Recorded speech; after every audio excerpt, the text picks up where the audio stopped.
Hey you guys, what's up? This is the Anime Blaze coming to you with, well, one of the videos that I have on my upcoming list. Um, I'm changing the name of it a little bit, but it's virtually still the same thing. The name of this video is Let's Think, Psychological Anime. So, with that being said, let's get in on what psychological might actually pertain to in the name of, like, anime. Well, first off, uh, psychological anime really actually, in a lot of ways, it does deal with, well, the psyche, like the way you think. Uh, some of them are, a lot of the times nowadays you'll see a lot of anime or a lot of other media pertaining to psychological, but not just psychological. There'll be other media with other types of genres in there, like horror. Not commonly that I see in anime is sci-fi, sci-fi and horror, and those are two really good things that I would like to get into. Um, Sci-fi. As far as sci-fi goes, there are some really good sci-fi, well, psychological thriller or uh, psychological or cyberpunk kind of things going on here with the whole psyche kind of thing that we're talking about here. So let me just show you guys what I'm talking about. Um, a few along the lines of psychological sci-fi, I would recommend you guys check out this right here. Uh, Same as this. It's just another box set, or not box set, but volume. But uh, I would definitely recommend checking out Lane. That show really does put you in the mindset of how we use the internet.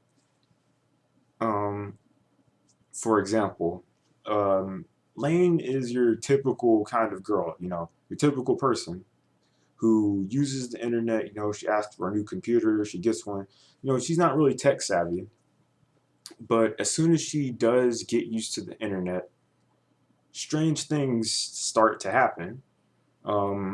It turns out through at least midway through the storyline, there's a second lane running around between the real world and the internet, and pretty much in a way that is ruining her life. Uh, which I really, this is the part I like about the show. It does really reflect a lot of stuff that can actually happen in real life. Uh, well, metaphorically in a way, and along those lines. But anyway, in a way, this is what I like about it. The lane that the second lane pretty much ruins her life. Uh, her friends don't talk to her anymore. Her parents abandon her. Well, okay, maybe that's a little bit drastic, but yeah. But the thing is, it really can't. The internet really can have a big impact on your life. Uh, Lane is like your normal kind of person, but her copy Lane, that one was pretty much telling her secrets was telling her friends' secrets over the wired or the internet to everyone else and everything like that.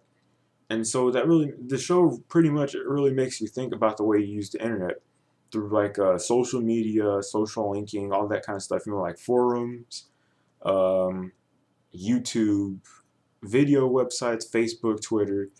Are you like you chill kind of person in real life, and then when you get online, are you like a totally different kind of person?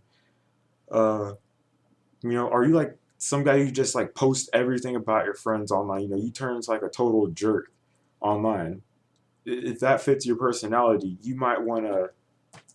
I think you should take a look at this show and maybe get an evaluation or something, or just take a look at yourself and maybe you might get a clear idea of what people are talking about.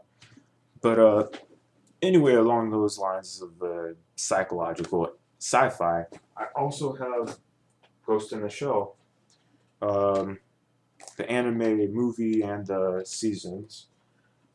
But those ones also make you think about the way you use technology, all the extra stuff. Not necessarily the internet, but technology. Like how reliant are we on the internet? There's a lot of that good stuff on there.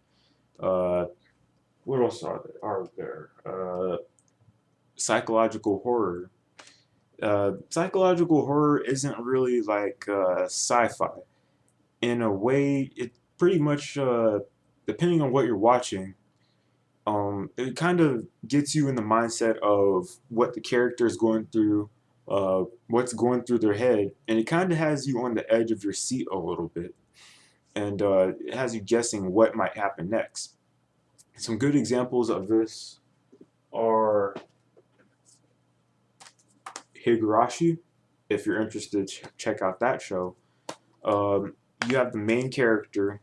You hear all the stuff that's going through his head, uh, and it really is a mental battle. Well, it depends on what storyline you're in, but most of all, you really do see what kind of mental strains he has to go through. He really has no idea what's going on. We see everything from his point of view, so we're like, man, you got to sympathize for this guy. But then they turn around and show it from a different perspective in another storyline, and you hear that person's side of the story.